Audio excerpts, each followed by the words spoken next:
Mga kapuso, naramdaman nyo ba? Hindi na gaano maginaw kaninang umaga, di ba? Senyales ba yan kaya na malapit na talagang mag-summer? Ang sasagot niya ng ating resident meteorologist, si Ginoong Nathaniel Cruz. Magtani! Well, mga kapuso, alam nyo ba na kaninang umaga po dito sa Quezon City, 22.9 degrees Celsius ang naitalang temperatura ng Pag-asa at yan ay para sa Metro Manila. Mataas ito kumpara sa 20.2 degrees Celsius kahapon. Pero hindi ibig sabihin nito ay magsa-summer na.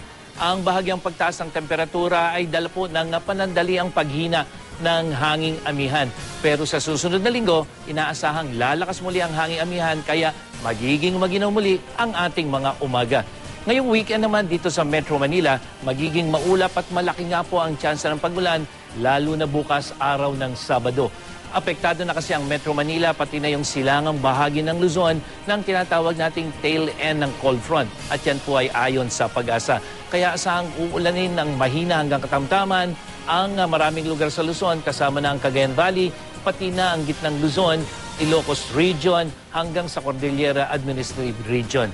At sa datos naman ng Weather Central, inaasahang magiging makulimlim na may kasamang pagulan dito po sa silangang bahagi ng Visayas, lalo na dyan sa Samar at Leyte.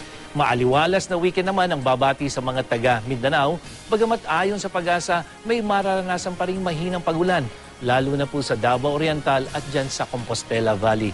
Samantala, may gale warning pa rin ang Pag-asa dyan sa Hilaga at silangang baybayin ng Luzon, maging sa silangang baybayin ng Visayas. Posible po kasing umabot sa 4 na metro ang taas ng alon dyan base sa wave map ng Weather Central. Kaya sa mga gumagamit ng maliliit na sasakyang pandagat, iba yung ingat po.